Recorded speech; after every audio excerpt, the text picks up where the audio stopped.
प्रधानमंत्री नरेंद्र मोदी आज से 5 देशों के दौरों पर हैं और इन 5 देशों में सबसे महत्वपूर्ण दौरा ब्राजील का होने वाला है, जहां पर भारत को ब्रिक्स की अध्यक्षता मिलने वाली है। इस पर बातचीत करने के लिए हमारे साथ हैं BRICS chamber of commerce and industry के चेयरमैन हरवंश चावला जी। हरवंश जी, प्रधानमंत्री का 5 देशों का दौरा है, ब्राजील भी प्रधानमंत्री जाने वाले हैं। क्या लगता है आपको, कितना महत्वपूर्ण ये 5 देशों का दौरा होने?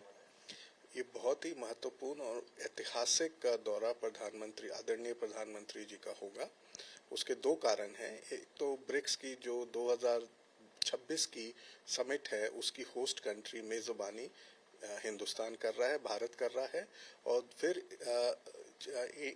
भारत अब अगले 1 साल के लिए ब्रिक्स की प्रेसिडेंसी भी संभालेगा।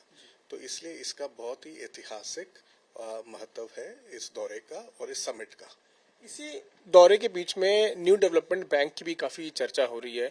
क्या आपको लगता है कि इसको लेकर भी चर्चाएं होंगी जब मीटिंग्स होंगी ब्रिक्स को लेकर, और इस बैंक का किस तरह से महत्वपूर्ण रोल हो सकता है इन सभी मीटिंग्स? बिल्कुल, इसकी भी मीटिंग होगी न्यू डेवलपमेंट बैंक की। ये आज से 13 साल पहले स्थापित किया गया था। इसमें सबसे बड़ा हिस्सा चाइना का है। इसका पर्पस एक ही है, अभी जो 1 महीना पहले भी डिसाइड हुआ है कि जो क्रेडिट या लोन उद्योगपति और बिजनेसमैन को दिया जाएगा ब्रिक्स की मेंबर कंट्रीज में, वो लोकल करेंसी में दिया जाएगा।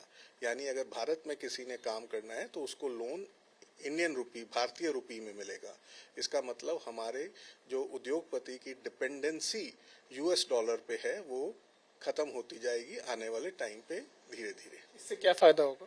इससे ये फायदा होगा कि जो हम यूएस डॉलर की वॉलेटिलिटी है, जो हमें हेजिंग लेनी पड़ती है, उसकी कॉस्ट का इफेक्ट कम से कम 10% होता है। तो ये 10% हमारे उद्योगपतियों को इसका मुनाफा मिलेगा।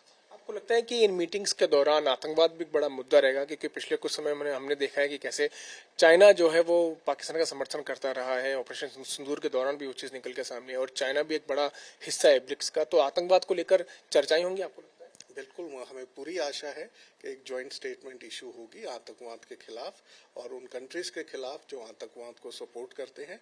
हमें पूरी आशा है एक ज्वाइंट स्टेटमेंट जरूर आएगी। तो एक ज्वाइंट स्टेटमेंट आने की पूरी उम्मीद है, जिसमें जरूर आतंकवाद को लेकर भी बातचीत होगी, और उन सभी देश जो आतंकवाद को समर्थन करते हैं या आतंकवाद की गतिविधियों में संलिप्त रहते हैं, उनके खिलाफ भी बात कही जाएगी।